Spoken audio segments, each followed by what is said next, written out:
దేవునికి స్తోత్రం. ప్రియమైన సహోదర సహోదరులకు శుభాభివందనములు. ఈరోజు దేని వాగ్దానము యెషయా గ్రంథం 28వ అధ్యాయం 26వ వచనం. వాని దేవుడే తగిన క్రమము వానికి నేర్పి అన్నాడు, ఆయన వానికి ఆ పని బోధించుచున్నాడు.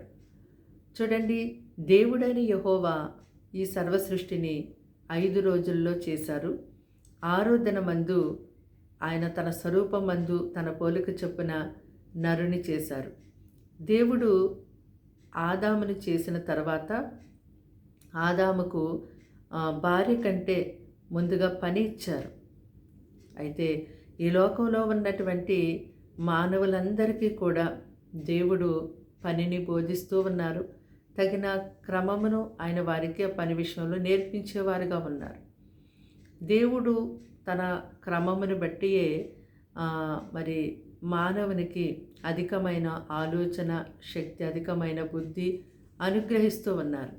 కనుక మీ బ్రతుకు కాలమంతా మీకు చేయడానికి దేవుడి చేతికి ఏ పని అయితే అప్పగించారో ఆ పనిని శక్తి లోపము లేకుండా చేసి దేవుని యొక్క క్రమాన్ని నెరవేర్చేవారుగా మీరుండండి.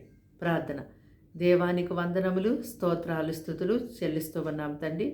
ఈ మాటలు వింటున్నటువంటి నీ బిడ్డల్ని మీ రక్తంతో కడిగి ముట్టి స్వస్థపరచండి. వారికి వారింటి వారికి రక్షణ ఇవ్వండి.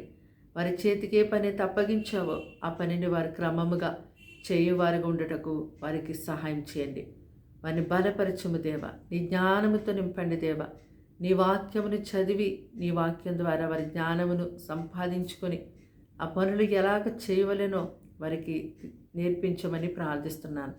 వారిని, వారి పిల్లల్ని పోషించండి. వారి కుటుంబాల్లో ఉన్న ప్రతి శోధన దూరపరచండి. ప్రభా, ఇదిగో నీ కొరకు ఈ లోకమందు గొప్ప సాక్షులుగా వీరిని నిలబెట్టమని అడుగుచున్నాము. లోకం వైపు, లోక విషయాల వైపు వారి తలంపుల ఆలోచన వెళ్లకుండా నీ ఆలోచనతో, నీ తలంపులతో వారిని నింపి నడిపించండి. నీ క్రమంలో వారిని, వారి కుటుంబాన్ని నడిపించండి ప్రభా. ఈ దినమంతా వారికి ఆరోగ్యము, నెమ్మది, శాంతి, సమాధానమును ఎండుగా అనుగ్రహించి ఎంతో కాచి కాపాడమని, అపాయములు వారి యొద్ద నుంచి దూరపరిచి ఎంతో నీ యొక్క రెక్కలతో కప్పి భద్రపరచమని యేసుక్రీస్తు నామములో ప్రార్థన సమర్పించి అడిగి వేడుకుంటున్నాం తండ్రి. ఆమేన్.